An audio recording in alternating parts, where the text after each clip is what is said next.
Shalom, shalom. Selamat pagi semuanya, puji nama Tuhan. Kalau pagi hari ini kita boleh kembali di tempat ini untuk kembali beribadah, bersekutu bersama dengan Tuhan kita. Kita bersyukur Tuhan memberikan kita kesehatan, kekuatan, sehingga pagi hari ini kita boleh datang. Kita mau mulai ibadah kita pada pagi hari ini, saya undang kita bangkit berdiri. Kita mau siapkan hati kita untuk kita masuk dalam hadirat Tuhan. Yesus, Engkau sungguh baik.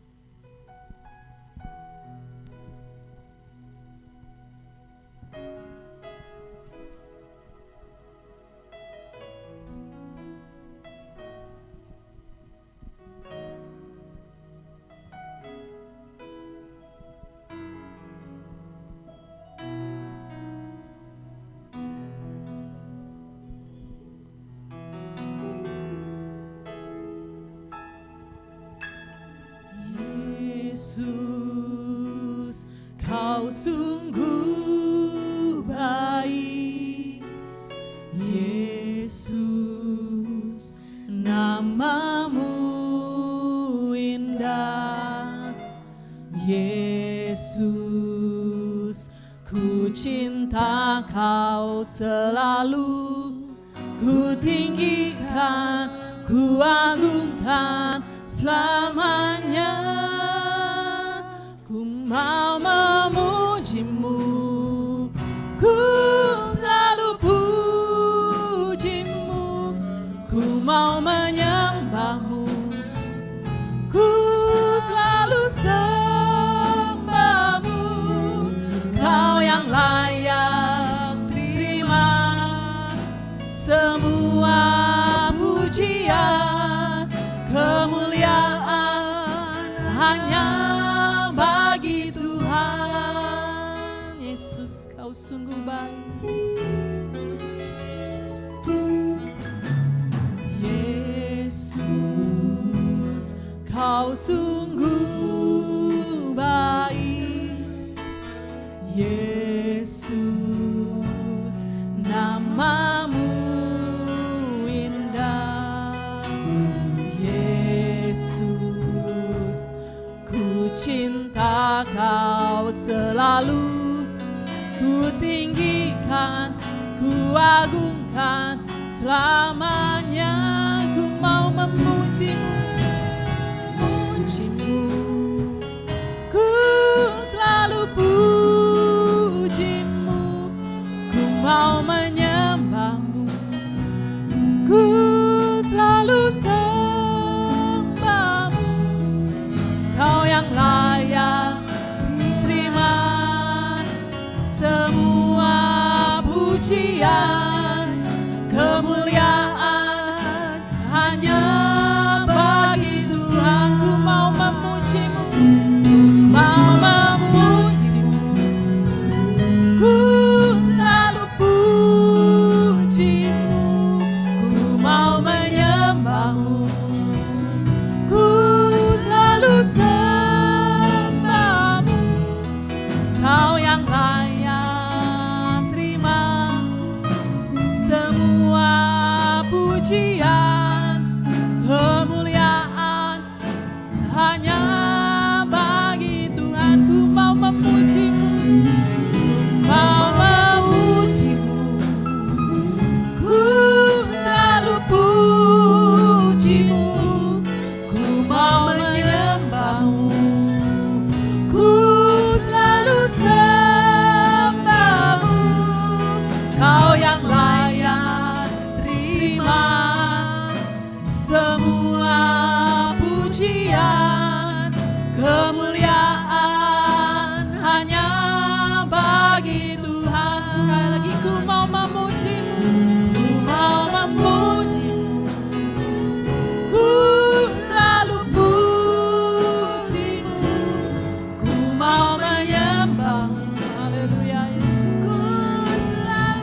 Sungguh Tuhan, biar segala pujian hormat kami hanya bagi Tuhan, dan hanya Engkau Tuhan yang layak ditinggikan dan dimuliakan Tuhan.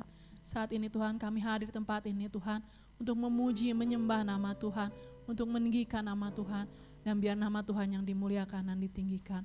Terima kasih Tuhan buat kesempatan yang Tuhan beri, untuk kami boleh ada di tempat ini, untuk kami boleh bersekutu bersama. Terima kasih buat kesehatan, kekuatan yang Tuhan beri buat kami juga, sehingga kami ada tempat ini Tuhan dengan tidak kekurangan suatu apapun. Biar Tuhan berkati, Tuhan pimpin ibadah kami Tuhan, dari awal pertengahan hingga akhirnya. Tuhan yang hadir di tengah-tengah kami dan mengurapi setiap kami dan memperlayakan setiap kami semua. Terima kasih Bapa, kami menyerahkan ibadah kami dan kami buka ibadah kami hanya di dalam nama Tuhan Yesus. Kami berdoa dan mengucap syukur. Haleluya, amin. Puji nama Tuhan, kita mau tetap percaya bahwa Tuhan yang kita sembah adalah Tuhan yang begitu baik, yang sungguh baik dalam kehidupan kita. Sungguh alangkah baik.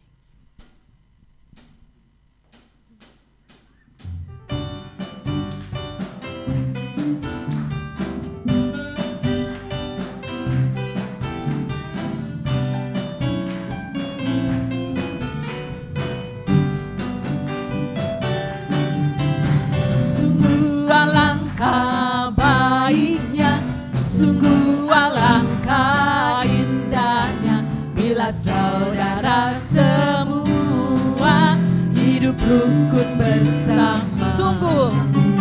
Sungguh alangkah baiknya, sungguh alangkah indahnya bila saudara semua hidup rukun bersama. Seperti minyak di kepala Harun yang kejanggut dan jubahnya turun, seperti embun di bukit Hermon mengalir ke bukit Sion. Sebab kesanalah Allah memerintah agar berkat-berkatnya tercurah serta memberikan anugerah hidup selama-lamanya.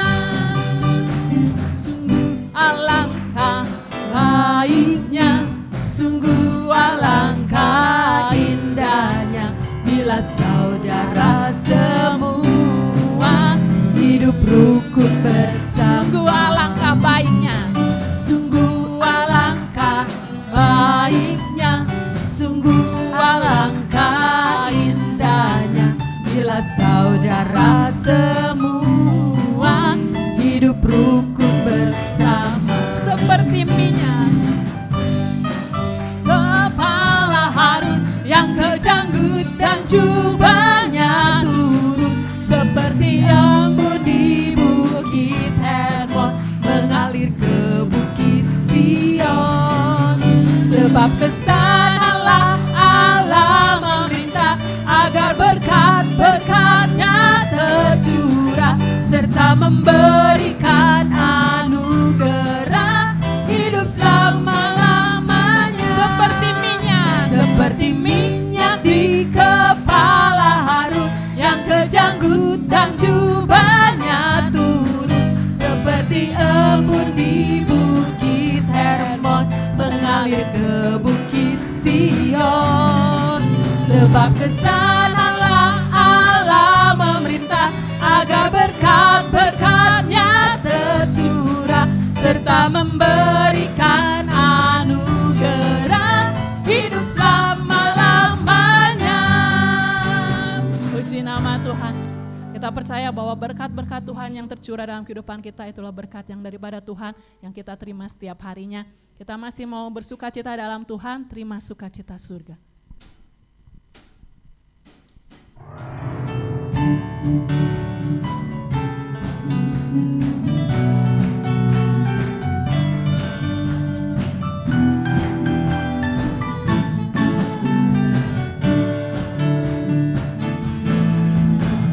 Terima sukacita surga, itulah kekuatan bagi jiwa.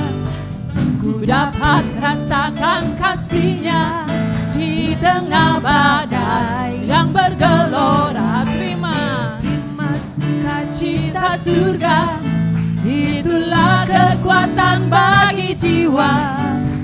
Ku dapat saksikan kuasanya, taklukkan badai yang bergelora. Haleluya, Kau ada dalam hatiku, takkan patah semangatku, takkan hilang kekuatanku. Haleluya, ku mau bersorak bagimu, sukacita surga nyata penuhiku. Terima sukacita surga, itulah kekuatan bagi jiwa.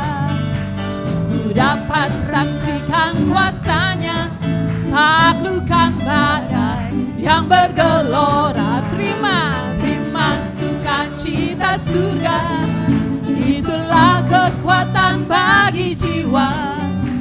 Ku dapat saksikan kuasanya, taklukkan badai yang bergelora. Haleluya, Kau ada dalam hatiku, takkan patah semangatku. Amin. Takkan hilang kekuatanku. Haleluya, ku mau bersorak bagimu, sukacita surga nyata penuh. Haleluya, haleluya, Kau ada dalam hatiku, takkan patah semangatku. Yes. Takkan hilang kekuatanku. Haleluya, ku mau bersorak bagimu, sukacita surga nyata penuhi. Sekali lagi, haleluya, haleluya, Kau ada dalam hatiku, takkan patah semangatku, takkan hilang kekuatanku. Haleluya, ku mau bersorak bagimu, sukacita surga nyata penuhiku. Puji Tuhan, haleluya, kemuliaan hanya bagi Tuhan. Kita percaya setiap masalah, setiap apapun yang dalam kehidupan kita, segala masalah yang kita hadapi, kita percayakan semuanya ke dalam Tuhan, dan kita akan selalu terima sukacita yang daripada surga. Apapun itu kita tetap berserah kepada Tuhan. Kita mau siapkan hati kita untuk mendengarkan firman. Kita percaya Tuhan yang kita sembah adalah yang begitu baik, Allah yang begitu mulia, dan Allah yang begitu setia. Haleluya, Bapa Kau mulia. Yesus.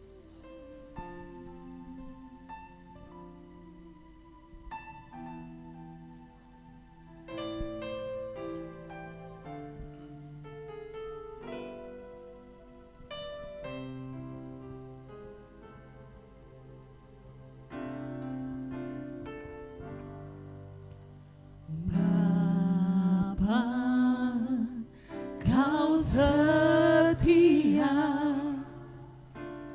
Bapa, Kau mulia.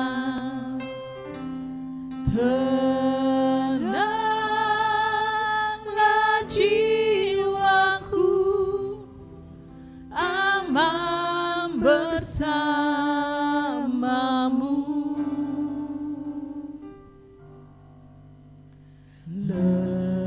Lebih dari harta,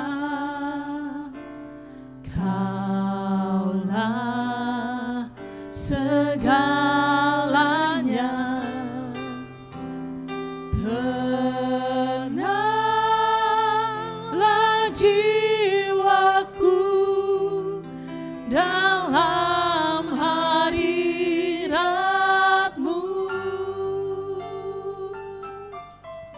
Kau tunjukkan kasih setia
Bapa kau mulia.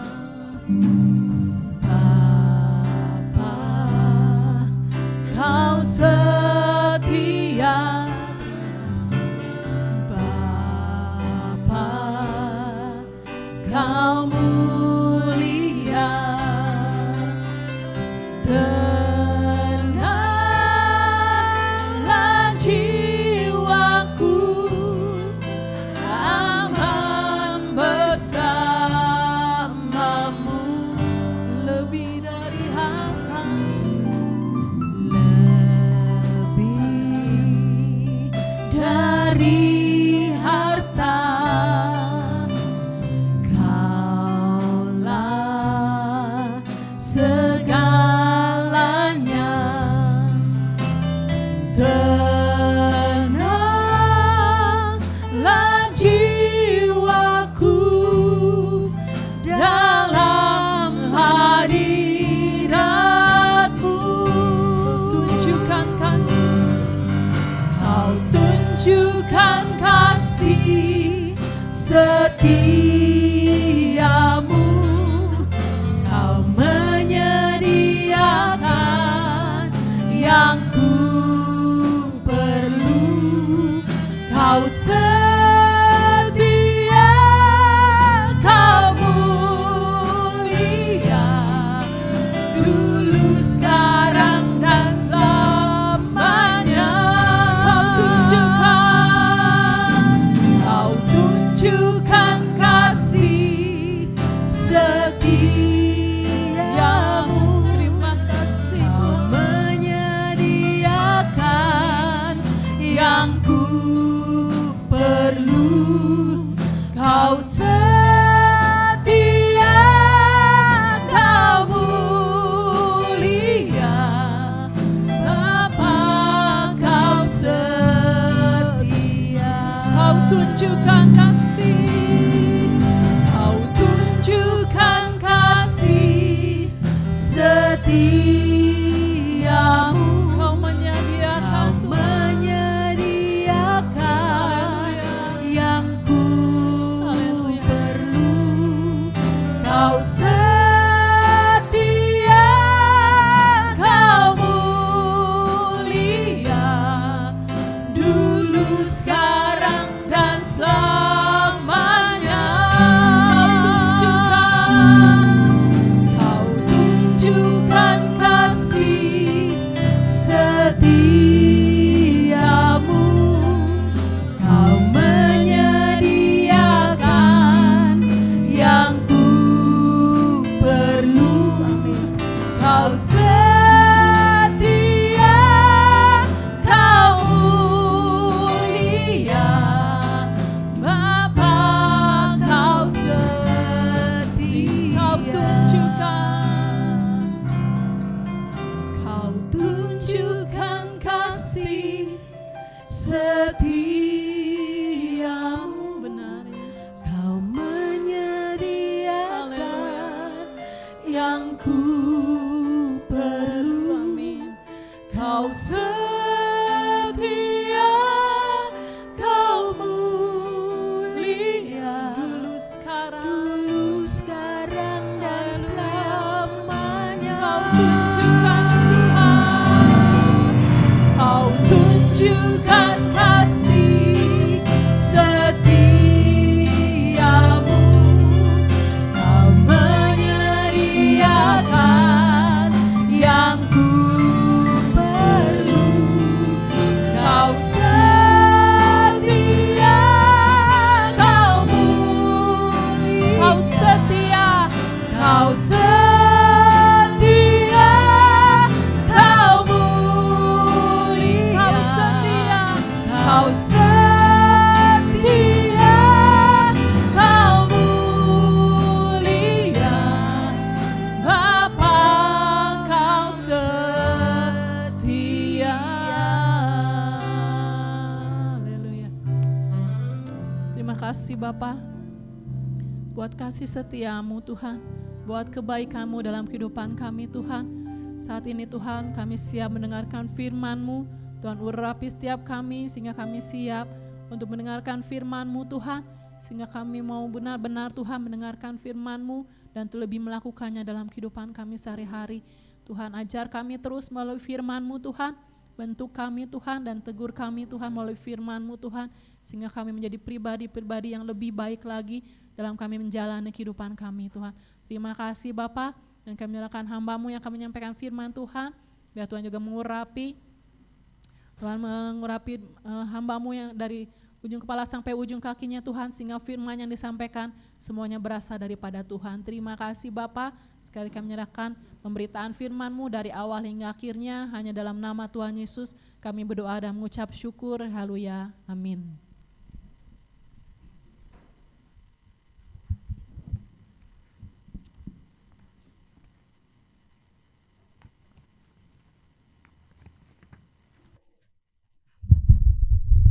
Bapak Ibu Saudara yang dikasihi Tuhan, pagi hari ini saya akan mengajak kita untuk melihat satu bagian firman Tuhan, bahkan satu isu yang saat ini sedang marak di tengah-tengah gereja Tuhan, yaitu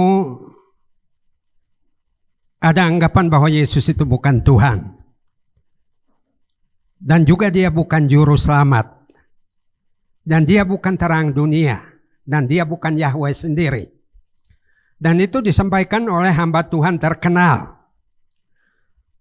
Dan ini tentu membawa satu sikap kewaspadaan dari kita bahwa bukan kemasyuran, bukan nama besar, bukan orang terkenal itu yang membawa kita untuk memahami kebenaran firman Tuhan dengan sesungguhnya. Kemudian mereka menolak juga Allah Tritunggal dengan kembali pada monoteisme atau yang disebut sebagai kemanunggalan. Lalu ada juga ajaran Dwitunggal, yaitu menganggap bahwa hanya ada Allah dan Roh Kudus dan Yesus itu tidak ada. Nah, karena itu kita mau melihat bagian penting ini supaya jemaat sekalian juga diberi pengertian dan berpegang teguh pada firman Tuhan. Dan dalam Alkitab ada 3 nama utama Tuhan. Nama-nama utama dalam PL atau Perjanjian Lama, yang pertama Elohim. Elohim diartikan sebagai Allah, pencipta yang perkasa. Tetapi Elohim juga adalah Allah yang jamak, yang kemudian gereja menerjemahkannya sebagai Tritunggal. Dan hamba Tuhan yang saya katakan terkenal itu mengatakan di Alkitab tidak ada Tritunggal. Memang istilah Tritunggal itu tidak akan kita temukan di dalam Alkitab. Tetapi itu sudah ada di dalam Elohim. Nah, yang kedua Yehovah, atau ini berasal dari kata YHWH, menggunakan huruf mati agar tidak bisa diucapkan dengan sembarangan. Nah, sehingga untuk diucapkan harus ditambahkan vokal. Jadi YHWH ini yang kemudian dikenal dengan Yahweh, yaitu Tuhan yang ada dengan sendirinya. Atau dalam bahasa Ibrani disebut Hayah. Ketika Musa bertanya, siapa namamu? Tuhan menjawab bahwa aku adalah yang ada. Artinya dia adalah Tuhan yang ada sendiri dengan sendirinya. Nah, karena itu di dalam Perjanjian Lama, Bapak Ibu melihat kalau kata Tuhan pakai huruf kapital, huruf besar semua, itu berarti Yehovah atau Yahweh. Sementara kalau pakai Allah itu berarti Elohim. Lalu Adonai. Adonai artinya Tuhan dari seorang hamba. Tuhan ilahi yang menyediakan bagi kita segala sumber dan makanan yang kita perlukan untuk melakukan kehendak-Nya. Jadi kebutuhan jasmani kita dipenuhi oleh Tuhan yang namanya Adonai dalam sapaan orang Yahudi. Nah, kemudian di dalam Perjanjian Baru itu menggunakan kata kurios dan theos. Dua-duanya artinya Tuhan. Tetapi dalam penggunaannya ada kata-kata jamak, misalnya Yehovah Elohim, berarti Tuhan Allah, atau Yehovah Adonai, Tuhan adalah Tuhan. Nah itu sebabnya saya mau mengajak jemaat hari ini kita akan melihat Elohim saja.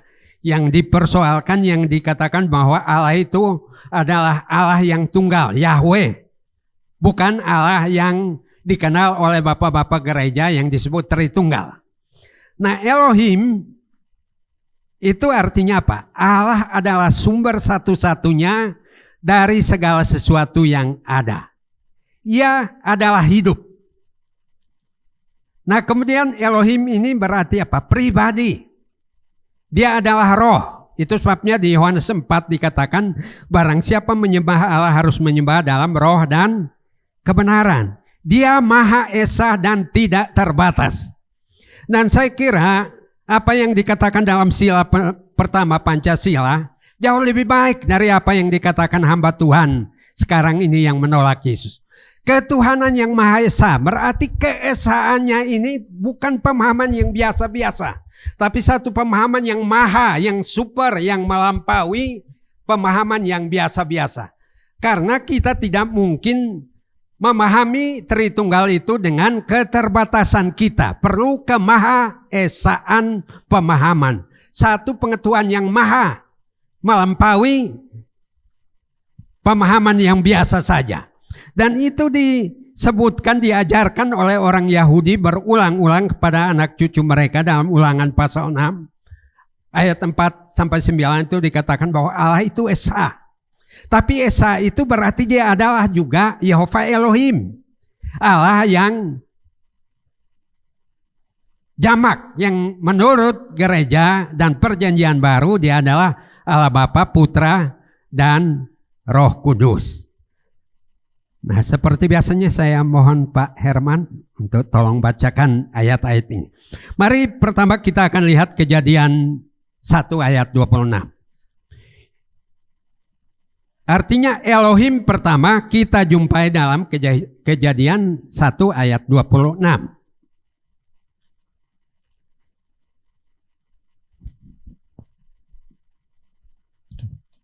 Kejadian pasal 1 ayat 26. Berfirmanlah Allah, baiklah kita menjadikan manusia menurut gambar dan rupa kita, supaya mereka berkuasa atas ikan-ikan di laut, dan burung-burung di udara, dan atas ternak, dan atas seluruh bumi, dan atas segala binatang melata yang merayap di bumi. Artinya ayat ini kalau kita terjemahkan, berfirmanlah Elohim, baiklah kita. Ini menggunakan jamak, bukan baiklah aku. Tetapi menunjukkan Allah yang terdiri dari pribadi Allah Bapa sendiri, pribadi Yesus Kristus, dan pribadi Roh Kudus. Dan saudara dan saya, kita diciptakan itu rundingan, Elohim rundingan. Supaya menciptakan manusia ini serupa dan segambar dengan dia. Supaya dia berkuasa atas segala jenis ternak dan segala jenis binatang melata di muka bumi, dan Allah melihat bahwa semuanya itu baik. Nah karena itu bahwa kitalah yang sebenarnya harus punya pemahaman sebenarnya tentang Elohim, bahwa dia adalah Allah yang Tritunggal. Wahyu 4 ayat yang ke-11.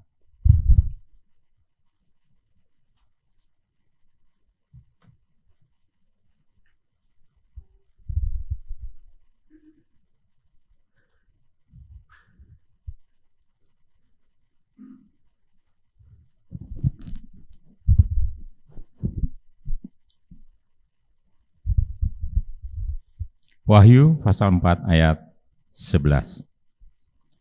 Ya Tuhan dan Allah kami, Engkau layak menerima puji-pujian dan hormat dan kuasa, sebab Engkau telah menciptakan segala sesuatu, dan oleh karena kehendak-Mu semuanya itu ada dan diciptakan. Ya Tuhan dan Allah kami, ya Yehova Elohim, Engkau layak menerima puji-pujian dan hormat dan kuasa, sebab Engkau telah menciptakan segala sesuatu. Merujuk kepada Kejadian 1 ayat 26 tadi. Dan oleh karena kehendak-Mu semuanya itu ada. Saudara dan saya ada itu karena kehendak Tuhan yang menciptakan kita. Nah karena itu kita juga perlu memuliakan Dia sebagai Yehova Elohim, Tuhan dan Allah kami. Nah berikutnya,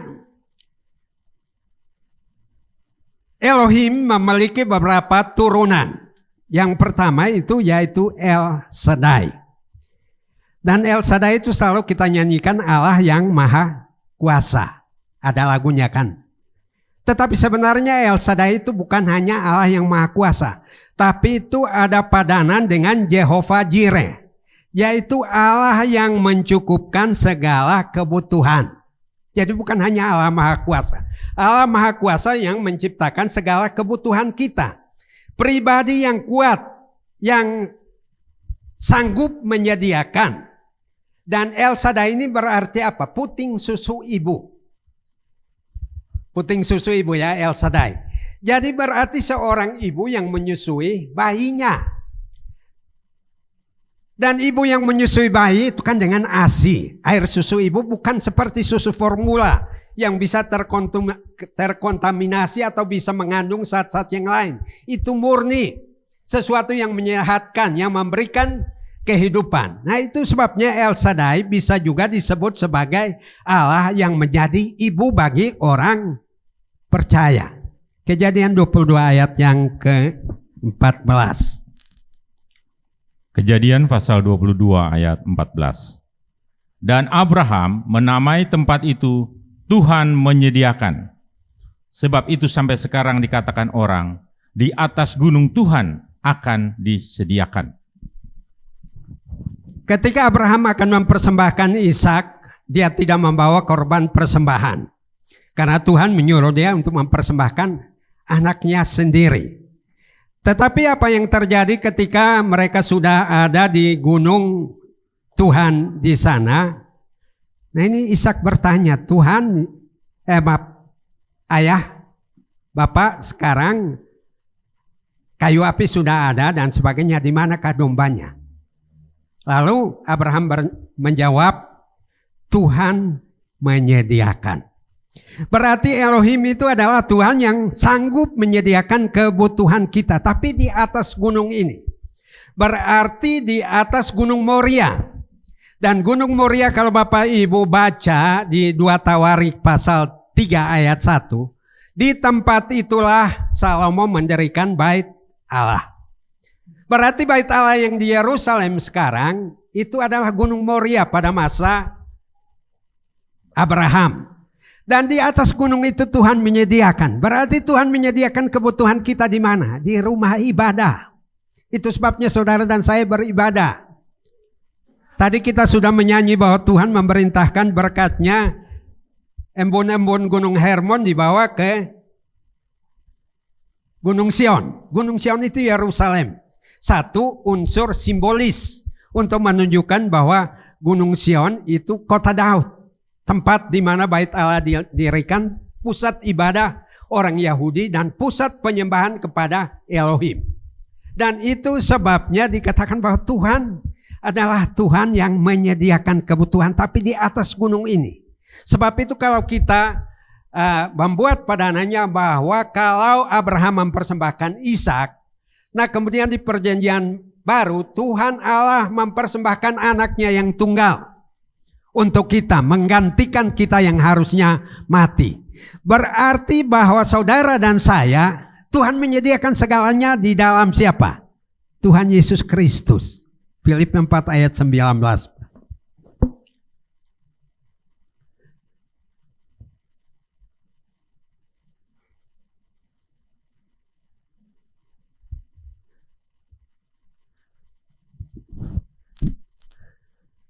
Filipi 4 ayat 19.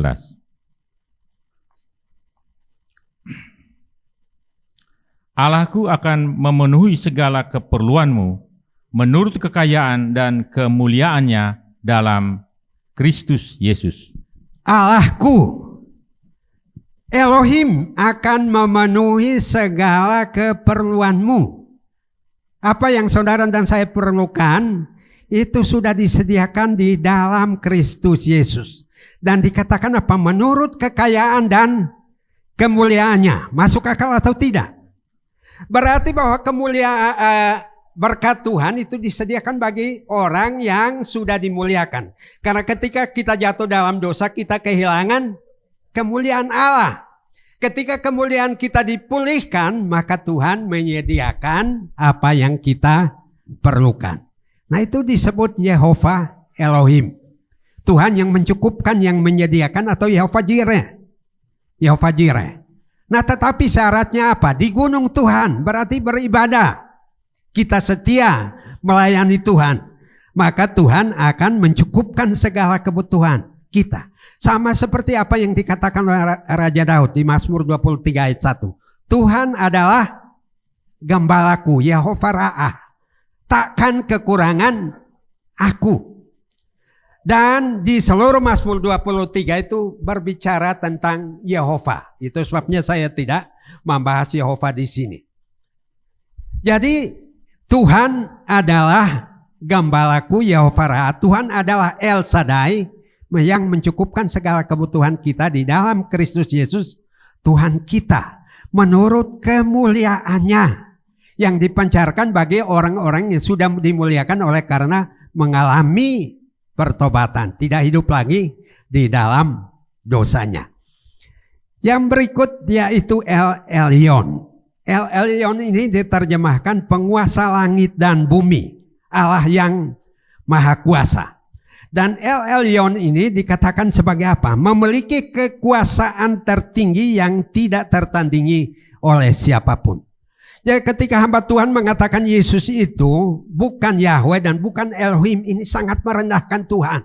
Karena di sini dikatakan ia memiliki kekuasaan tertinggi yang tidak tertandingi.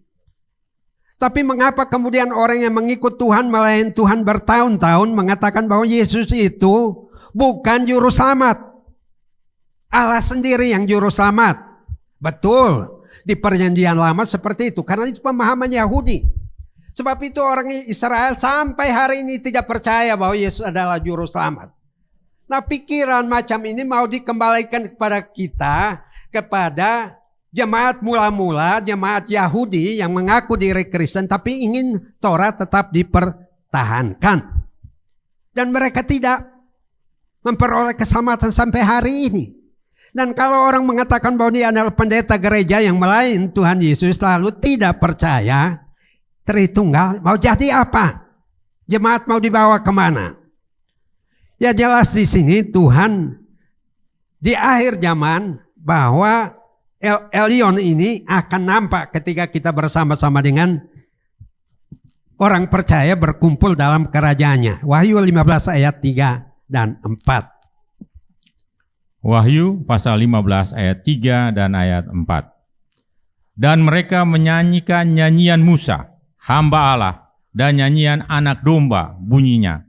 Besar dan ajaib segala pekerjaanmu, ya Tuhan Allah yang maha kuasa.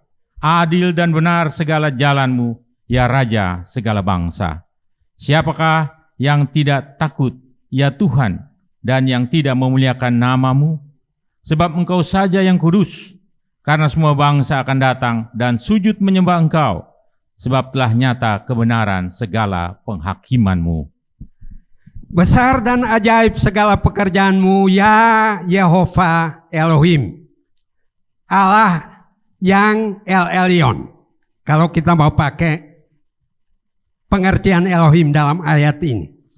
Dan dikatakan di sana bahwa Tuhan tidak tertandingi. Tuhan Yesus itu tidak tertandingi sampai pada akhir zaman ketika kita berada di surga. Karena segala jalannya benar. Raja segala bangsa. Termasuk orang Yahudi yang tidak percaya. Nah, kalau kita diajak untuk kembali ke dalam pola berpikir perjanjian lama, nah berarti bahwa janji-janji di dalam perjanjian lama belum tergenapi. Nah, karena itu sangat mengherankan jika orang mengatakan bahwa Yesus itu bukan Tuhan. Nah, jelas ini kesaksian Yohanes Pembaptis yang mendapat wahyu di Pulau Patmos, melihat keagungan Yesus yang luar biasa yang tidak tertandingi. Dan semua orang takut, siapa yang tidak takut? Tapi sekarang banyak hamba Tuhan yang tidak takut merendahkan Tuhan Yesus. yang tidak takut menurunkan derajatnya.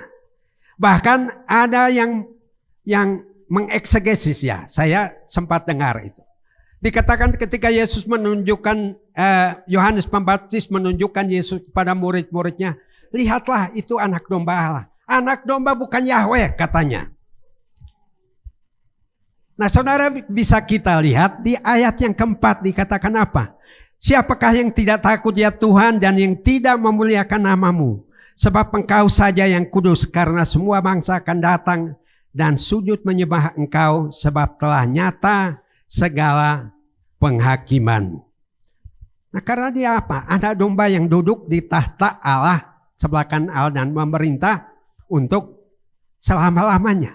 Nah tapi kalau bilang anak domba itu bukan Yahweh, lalu apakah kita akan meniadakan kitab Wahyu demi membenarkan satu statement yang dikatakan oleh hamba Tuhan terkenal? Dan saya katakan bahwa saya tidak mau terkenal saudaranya. Lebih baik dikenal Tuhan. Dan saya berusaha untuk memperkenalkan diri tapi menyesatkan orang. Oleh karena apa? Pemahaman-pemahaman yang konon mendalami Alkitab tapi itu diadukan ayat yang satu dengan ayat yang lain atas nama bahasa Yunani dan Ibrani. Dan orang ini tidak belajar. Saya punya satu set bahasa Yunani 10 jilid. Kalau Bapak itu mau saya kasih. Tapi mau pelajari enggak?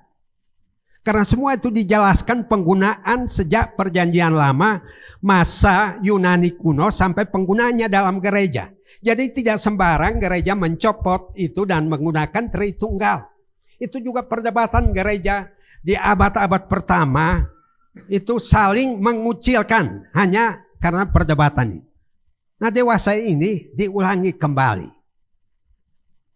Dan itu bisa dibayangkan bahwa lulusan sekolah teologi yang orang ini melayani di sana, berapa banyak orang yang menganut pemahaman itu. Dan itu akan menghamiri sekian banyak orang percaya untuk mengatakan bahwa Yesus tidak ada. Karena yang ada cuma Yahweh. Ya.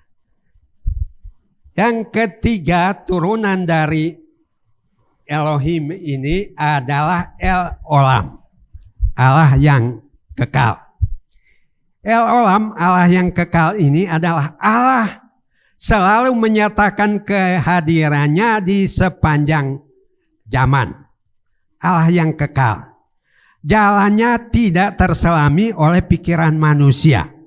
Nah itu sebabnya kalau orang menyebut dirinya cerdik, pandai, cendekiawan, tidak akan memahami. Karena Alkitab sudah mengatakan bahwa tidak terselami oleh pikiran manusia. Yesaya 40 ayat yang ke-28 sampai 29. Yesaya pasal 40 ayat 28 sampai ayat yang ke-29. Tidakkah kau tahu dan tidakkah kau dengar? Tuhan ialah Allah kekal yang menciptakan bumi dari ujung ke ujung. Ia tidak menjadi lelah dan tidak menjadi lesu. Tidak terduga pengertiannya. Dia memberi kekuatan kepada yang lelah dan menambah semangat kepada yang tiada berdaya.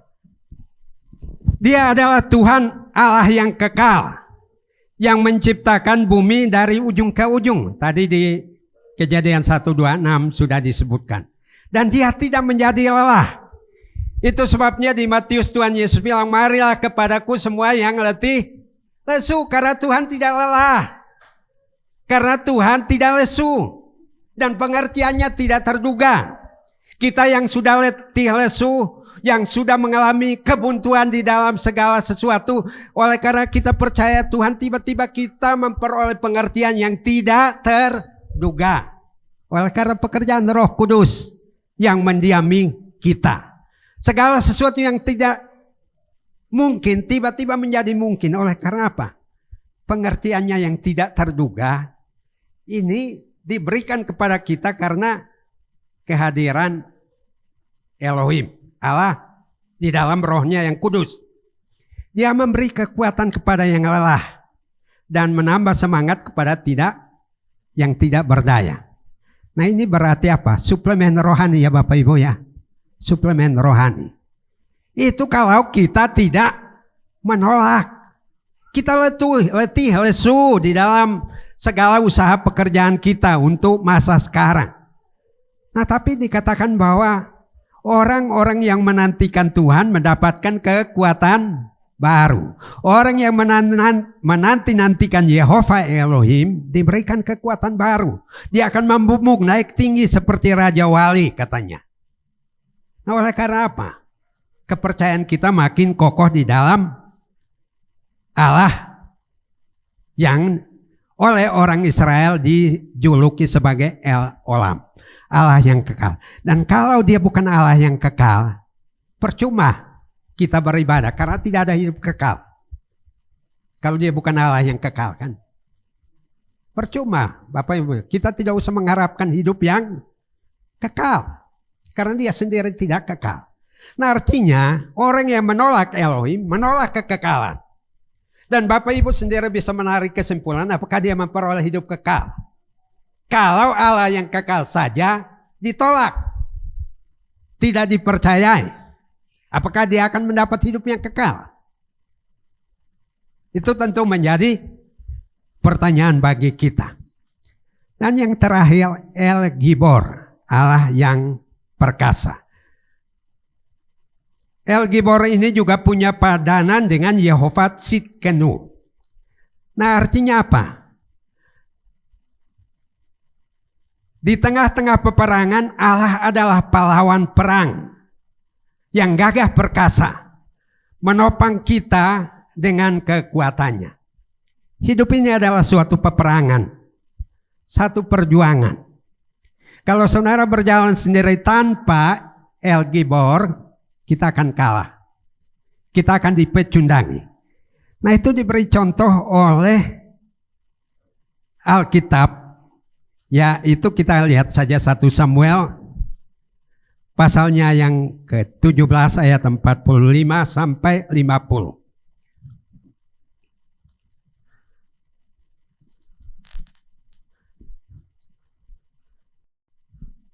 Satu Samuel pasal 17 ayat 45 sampai ayat yang ke-50.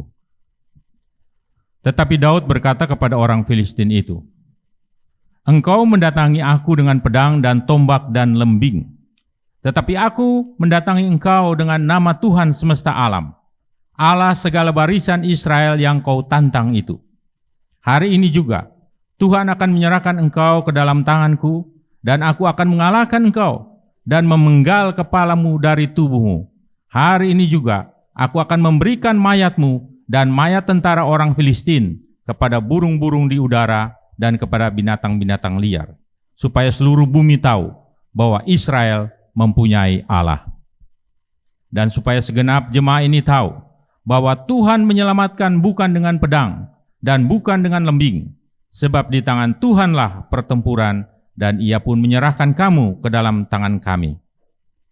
Ketika orang Filistin itu bergerak maju untuk menemui Daud, maka segeralah Daud berlari ke barisan musuh untuk menemui orang Filistin itu. Lalu Daud memasukkan tangannya ke dalam kantungnya, diambilnyalah sebuah batu dari dalamnya, diumbannya, maka kenalah dahi orang Filistin itu, sehingga batu itu terbenam ke dalam dahinya, dan terjerumuslah ia ke dalam dengan mukanya ke tanah. Demikianlah Daud mengalahkan orang Filistin itu dengan umban dan batu. Ia mengalahkan orang Filistin itu dan membunuhnya tanpa pedang di tangan. El Gibor, Allah yang perkasa. Pada masa Saul ketika orang Filistin maju berperang, mereka mengancam dengan luar biasa dan ketakutan yang sangat dahsyat menimpa barisan tentara Israel. Dan Daud yang datang untuk mengantarkan bekal kepada abang-abangnya yang ikut berperang pada waktu itu mendengar intimidasi, mendengar ocehan dari orang raksasa yang namanya Goliat. Tingginya itu 3 meter Bapak Ibu. Saya katakan itu duplikasinya ada di Malang di saat 3 meter. Dan Daud bukan siapa-siapa. Dia hanya penggembala biasa yang tiap hari menjaga kawanan ternaknya.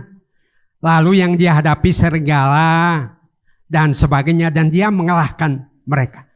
Tapi ini tidak sebanding karena orang ini orang raksasa.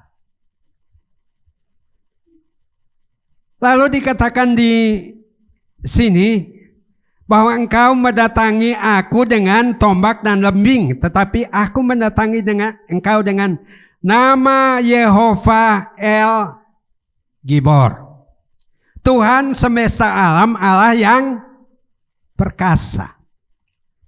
Persoalan kita boleh besar, raksasa, tapi kalau kita punya El Gibor, kita akan maju. Dan saya belajar dari ayat ini apa? Orang kalau menghadapi masalah dan dia bersama dengan Tuhan, tidak lari dari persoalan. Karena dikatakan di firman Tuhan yang kita baca di sini, dikatakan apa? Lalu Daud menemui orang Filistin yang raksasa itu. Padahal mengerikan bagi Saul dan tentaranya. Tapi Daud tidak lari karena apa? Ada El Gibor, Tuhan yang perkasa, bahkan dia maju menemui. Wah, berani benar nih. Alkitab bilang, jika Tuhan di pihak kita, siapakah yang melawan kita? Dia berani maju. Engkau mendatangi aku dengan tombak dan lembing. Pedang, tombak, lembing. Tapi aku mendatangi engkau dengan nama Tuhan semesta alam, barisan Israel yang kau tantang ini. Nah, lalu tujuannya apa? Ayat yang ke-46 bagian B. Supaya seluruh bumi tahu bahwa Israel mempunyai Allah. Supaya seluruh bumi tahu bahwa orang Kristen itu mempunyai Allah yang tidak tertandingi. Allah yang perkasa yang namanya El Gibor, yang tidak bisa dibedakan dengan siapapun. Supaya seluruh bumi tahu. Yang kedua, supaya segenap jamaah ini tahu. Supaya segenap jamaah GBS tahu bahwa El Gibor itu ada. Elohim itu ada, bukan hanya kata bapak-bapak gereja. Makanya ketika seorang dari keyakinan lain mengomentari apa yang disampaikan oleh hamba Tuhan besar ini, dia mengatakan tuh orang Kristen kan bukan mengikut Tuhan, tapi pengikut bapak-bapak gereja yang menyampaikan Tritunggal itu. Nah saudara, ini satu penghinaan terhadap iman Kristen. Supaya jamaah ini tahu, saya ingin supaya Bapak Ibu tahu bahwa kita orang Kristen ini mempunyai Tuhan Allah. Supaya segenap jamaah tahu bahwa Tuhan menyelamatkan bukan dengan pedang dan bukan dengan lembing. Tuhan menyelamatkan kita, menolong kita bukan karena kekuatan kita, tapi karena Dia adalah Allah yang perkasa. Dia adalah Tuhan yang tidak bisa dilawan oleh siapapun. Dia adalah Allah yang bisa menaklukkan persoalan kita segede raksasa sekalipun. Nah, tapi kalau kita sudah meragukan El Gibor, Elohim, tawar hati. Kita tidak punya lagi keberanian. Tidak lagi punya iman untuk menghadapi kehidupan ini. Karena raksasa-raksasa banyak. Daud kecil. Tapi imannya besar. Oleh karena apa? Ada El Gibor.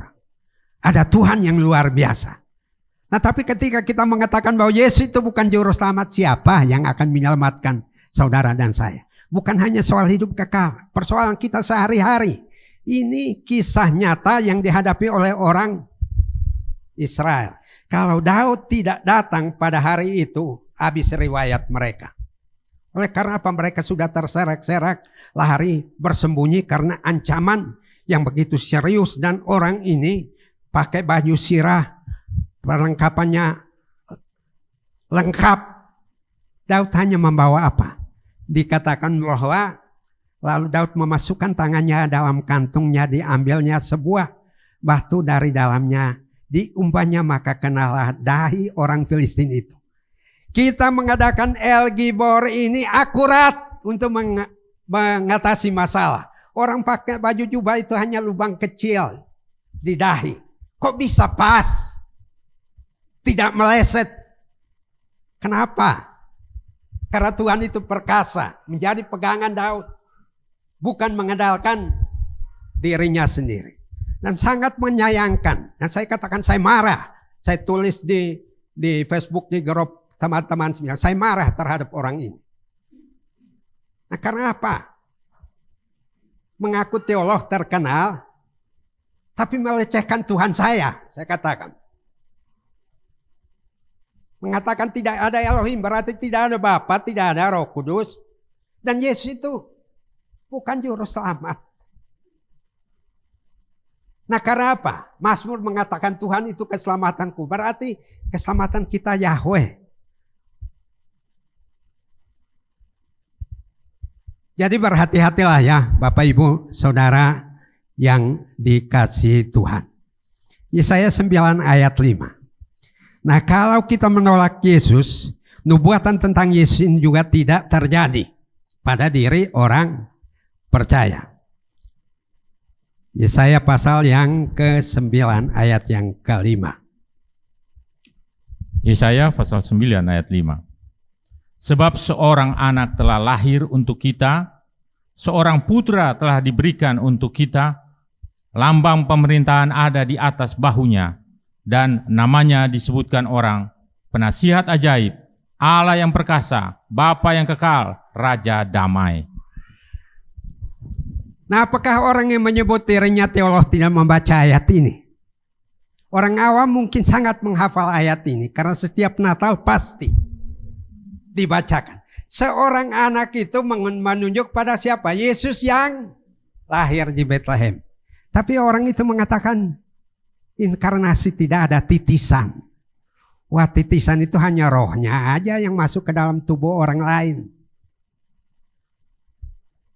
Tapi Yesus mengosongkan dirinya dan menjadi manusia. Dan bukan hanya Yesaya 9 ayat 5, tetapi Filipi 2 ayat 1 sampai 11 menjelaskan tentang itu.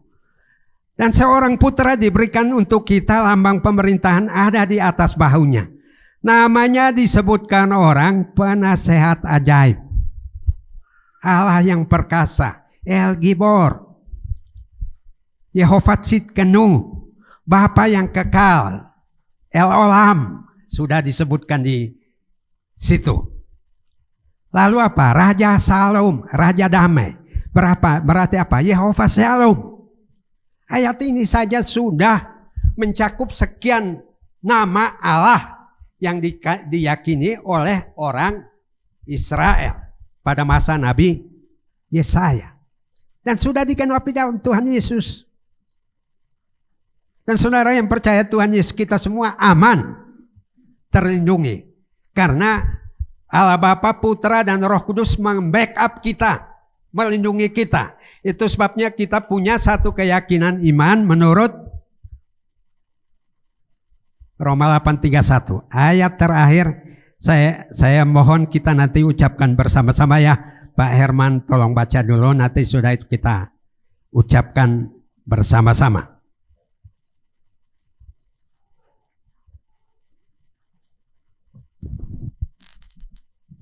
Roma 8 ayat 31. Sebab itu, apakah yang akan kita katakan tentang semuanya itu? Jika Allah di pihak kita, siapakah yang akan melawan kita? Siapa Bapak Ibu yang akan melawan kita? Tapi kalau Allah kita sudah tolak, Elohim sudah kita tolak, gampang. Saudara dan saya akan diobrak-abrik karena tidak ada yang bersama-sama dengan kita. Mari kita ucapkan ayat ini bersama-sama sebagai penutup firman Tuhan hari ini. 1, 2, 3. Sebab itu apakah yang akan kita katakan tentang semuanya itu? Jika Allah di pihak kita, siapakah yang akan melawan kita? Ya, tidak ada kan? Jadi kesimpulan firman Tuhan, Elohim adalah Allah Tritunggal yang esa. Dan Elohim ini memelihara kita, mencukupkan dan menyediakan hidup kekal, serta memberikan kemenangan bagi orang percaya. Yang kedua, ia menyertai dan tidak pernah membiarkan kita, asalkan mau percaya. Nah, tapi kalau kita sudah tidak percaya, Tuhan akan membiarkan kita mengambil jalannya sendiri. Oleh karena kita menolak Dia sebagai Tuhan dan Juru Selamat.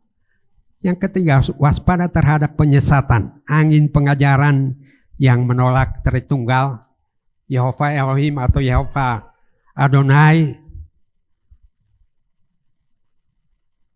sebagaimana kesaksian Alkitab. Dan saya harap biar firman Tuhan ini bisa memberikan kekuatan bagi Bapak Ibu Saudara sekalian menghadapi berbagai macam pengajaran yang muncul akhir-akhir ini. Mari Bapak Ibu sekalian, kita akan akhiri ibadah kita pada pagi hari ini. Kita akan bangkit berdiri dan saya akan tutup di dalam doa. Bapa Surgawi, kami bersyukur kepadamu, Engkau sudah menyertai dan memberkati ibadah kami di tempat ini dari permulaan sampai dengan selesainya. Tuhan sudah memakai para hamba-hambamu yang sudah melayani, semua para aktivis, pemain musik, WL, Tuhan sudah pakai. Engkau sendiri yang mengurapi pelayanan mereka, tambah-tambahkan hikmat marifat yang daripada Tuhan. Hambamu, Bapak Pendeta Domingus Naat yang sudah memberitakan berita firman Tuhan yang sungguh-sungguh mengetuk setiap pribadi yang hadir untuk kami tidak diselewengkan oleh pengajaran-pengajaran yang tidak bertanggung jawab, di mana akhir-akhir ini banyak berseliweran di media sosial. Tuhan kiranya menolong supaya kami berhati-hati dan berjaga-jaga untuk tetap setia mengikuti doktrin pengajaran GBIS yang mempercayai Allah yang Esa, Allah Tritunggal, Allah Bapa, Putra, dan Roh Kudus yang kami sembah sebagai Tuhan yang hidup dan ajaib. Terpuji namamu ya Bapa, Kau pakai hambamu, Bapak Pendeta Domingus Naat untuk tetap ya Tuhan melayani dan Engkau utus di berbagai tempat gereja-gereja Tuhan, karena hambamu sungguh-sungguh dapat memberitakan firman Tuhan yang benar, yang menjadi dasar doktrin GBIS juga. Terima kasih ya Bapak, pakai hambamu, berikan kesehatan dan kekuatan, sehingga kehidupannya selalu membesarkan dan memuliakan nama Tuhan. Tuhan tolong Ibu Dom juga yang saat ini kurang sehat, Tuhan jamah memberikan kesembuhan dan pemulihan. Demikian juga bagi jemaatmu, mungkin ada di antara jemaatmu yang tidak bisa beribadah karena terganggu kesehatannya. Bapa, Engkau sendiri yang menjamah pada pagi hari ini, memberikan kesembuhan dan pemulihan. Yang mempunyai masalah persoalan, Tuhan kiranya Engkau menolong, membukakan jalan keluar, karena kami mempunyai Tuhan yang besar, Tuhan yang maha kuasa, yang sanggup memberikan kekuatan, kesembuhan bagi setiap umat yang ya Tuhan ada di dalam masalah dalam kehidupannya. Terima kasih Tuhan, sekalipun saat ini mungkin kami ada di dalam kekurangan secara finansial, Engkau maha tahu, Engkau sendiri yang memberkati. Kami berdoa untuk Bapak Ibu sekalian, rumah tangga demi rumah tangga, yang bekerja, yang berusaha, yang berdagang, Tuhan limpahkan berkat-Mu. Bagi anak cucu kami juga yang sekolah maupun yang sudah meniti karir di dalam pekerjaan, supaya mereka juga Tuhan untuk tetap setia mengasihi Tuhan, karena Engkau sendiri yang menolong setiap apapun yang mereka kerjakan, sehingga anak cucu kami boleh berhasil di dalam kehidupannya. Terima kasih Tuhan. Kami juga berdoa untuk keamanan dan kesejahteraan kota di mana kami ada saat ini di Kota Bandung. Kami bersyukur di mana pemerintah melalui RT RW saat ini juga dapat memperhatikan keadaan di lingkungan kami, di mana penjual, pedagang yang menyalahi aturan, di mana mereka membuka warung dengan tempat-tempat yang tidak seharusnya mereka pergunakan. Terima kasih Tuhan, supaya mereka semua boleh mengerti bahwa rumah Tuhan, gereja Tuhan di Hermon ini juga sudah diperhatikan oleh pemerintah saat ini, sehingga keadaannya boleh bersih dari warung-warung atau depot-depot penjualan yang ada di kaki 5 di depan di Jalan Pasir Kaliki ini. Tuhan tolong semua ya Bapak, sehingga mereka dapat mengerti akan aturan yang ada di pemerintah saat ini. Dan kami juga berdoa supaya Tuhan juga menolong Gereja Hermon di tempat ini untuk kami mulai membuka kas untuk perbaikan gereja. Tuhan memberkati jemaat-Mu ya Tuhan yang berpartisipasi bersama-sama ya Tuhan, bertanggung jawab bagi rumah Tuhan yang Tuhan sudah anugerahkan bagi jemaat Tuhan GBS Hermon di tempat ini, untuk kami dapat merawatnya dengan baik.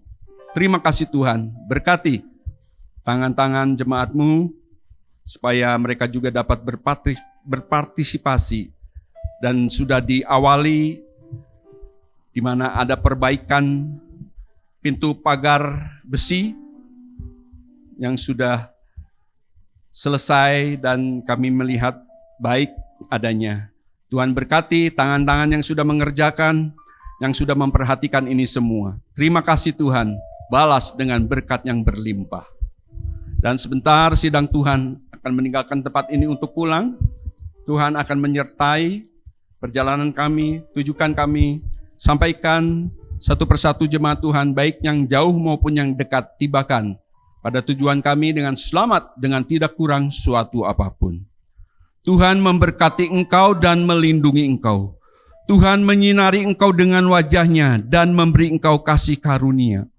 Tuhan menghadapkan wajah-Nya kepadamu dan memberi engkau damai sejahtera.